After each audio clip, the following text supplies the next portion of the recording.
Hi everyone, welcome to my shed. I felt like I had to film this after I left and had a little bit of time to organize my brain a bit. It was a lot of information. There were some really great things about Cidercon that definitely made the trip worthwhile for me. And as a home brewer, if you had the funds, let's just say, it could be worth it for you too. This is a rather steep ticket, and the trade show was definitely primarily geared towards industry folks. If I went again, which it would be fun to go again, I think I would want to focus more on the workshops and classes available. We only did 2. We went to the class, does the cider need tannin, and what is keeving, basically, like an introduction to the method of keeving, which I'd never heard of before. Both of those were sold out, packed with industry folks. It's kind of interesting. It's not just kind of interesting, it's very interesting to me.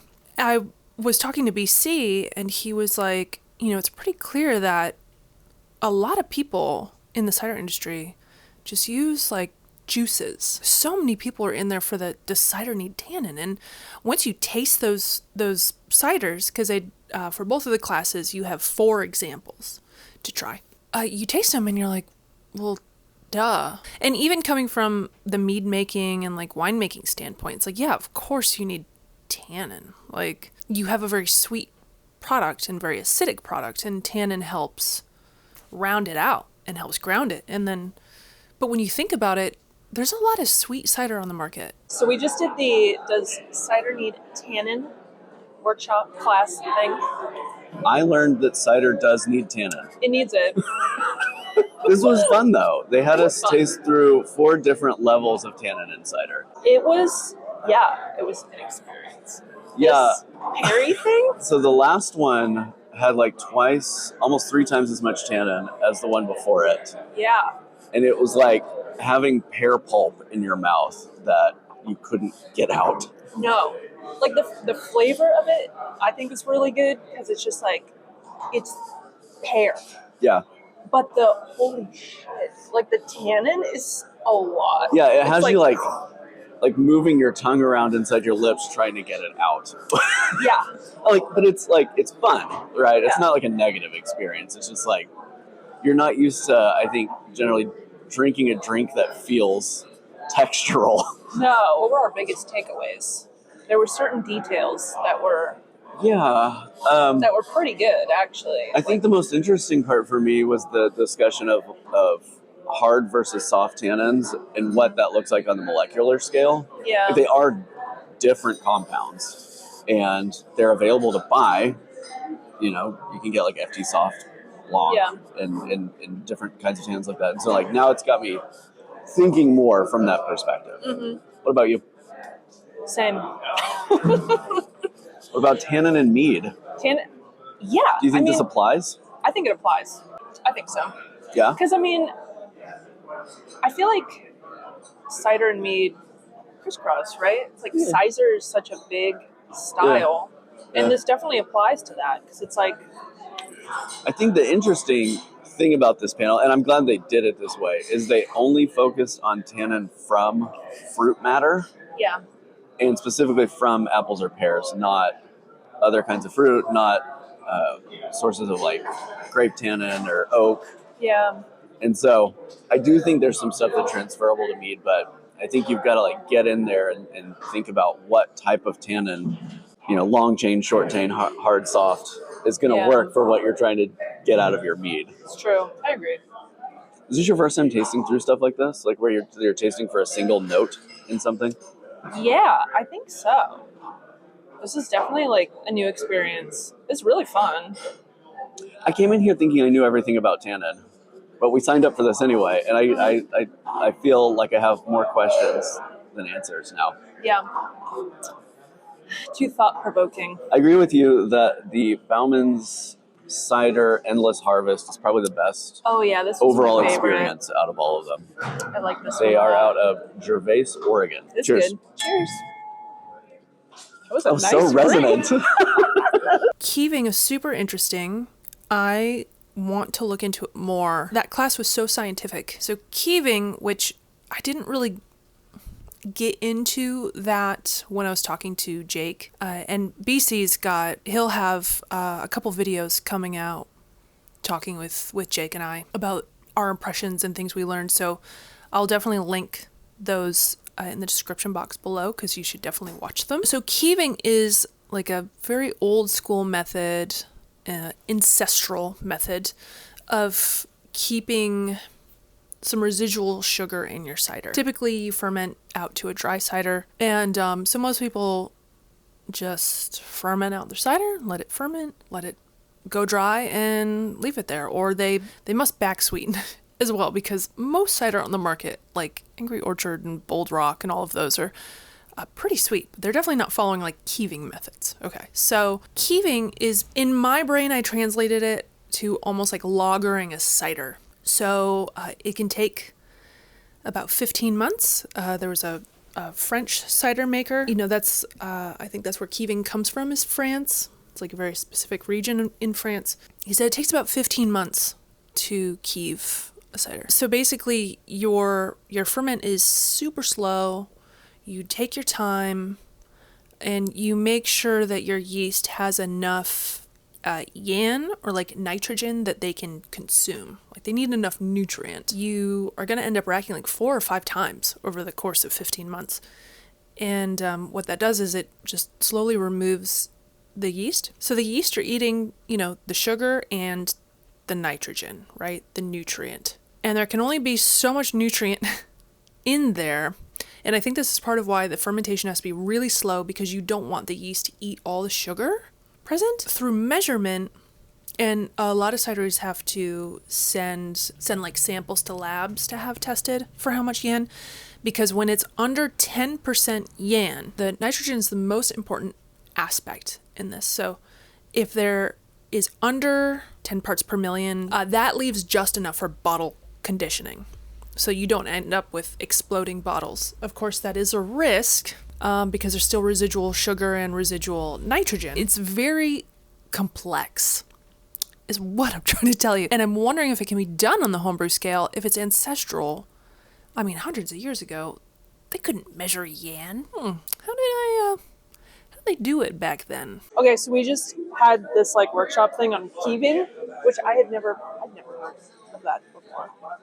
It's intense. It's insane. I mean, it'd be really cool to be able to do it like at home. This is a level so above and beyond like when I make cider at home that it's just like, it's so out of my reach.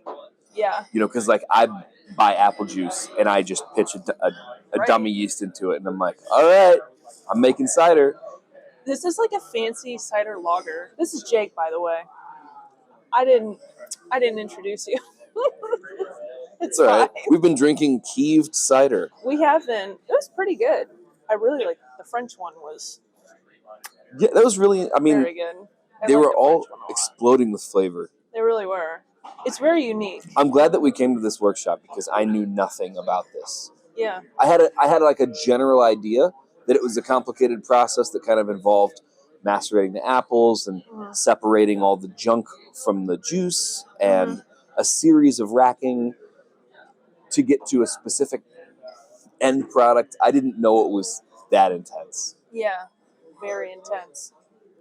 I don't know. So the classes were very impactful for me, and the cider share. So we had a big cider share.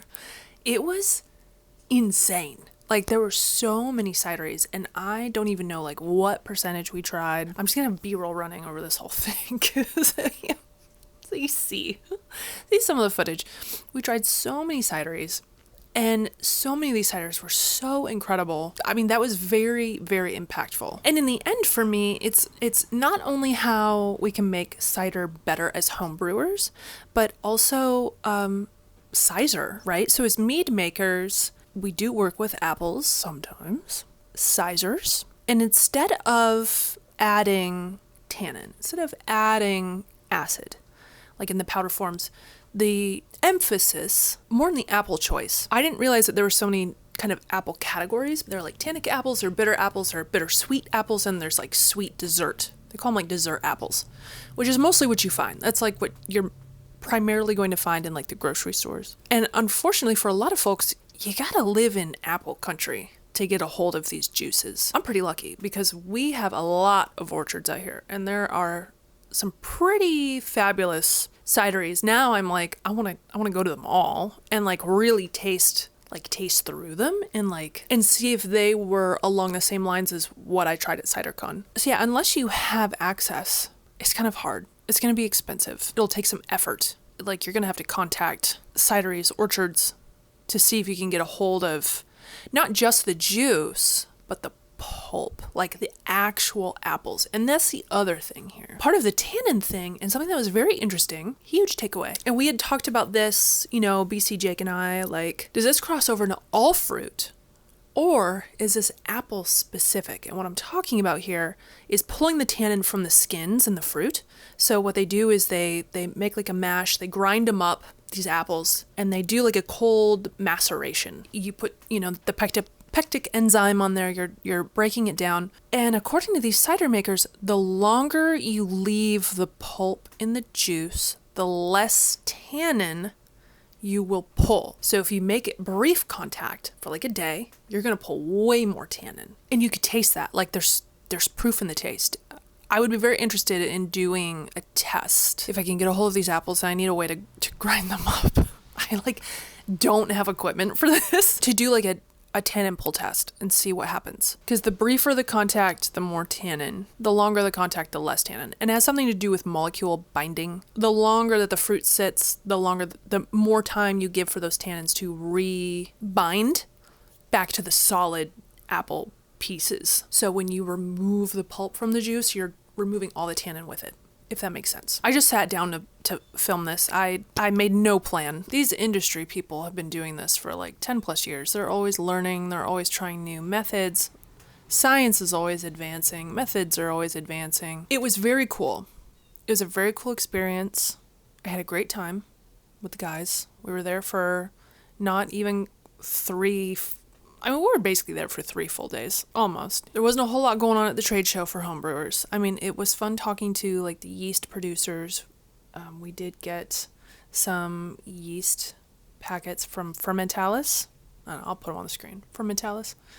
Saf cider makers. And there were a couple of like fruit, like concentrate folks. I mean, there were a lot of them there, but finding the ones that will sell in smaller quantities at like the homebrew scale was not very common. Most of them, they're like, oh yeah, we can sell you a 5-gallon bucket full of concentrate. Like, I don't think any of us need that much. Oh my God. And like, how would you need like a giant freezer dedicated to your buckets of juice. If you're really serious about cider, you know, and you want to get into the industry, then it would definitely be a good experience and great networking experience as well. I feel like I'm still kind of in recovery.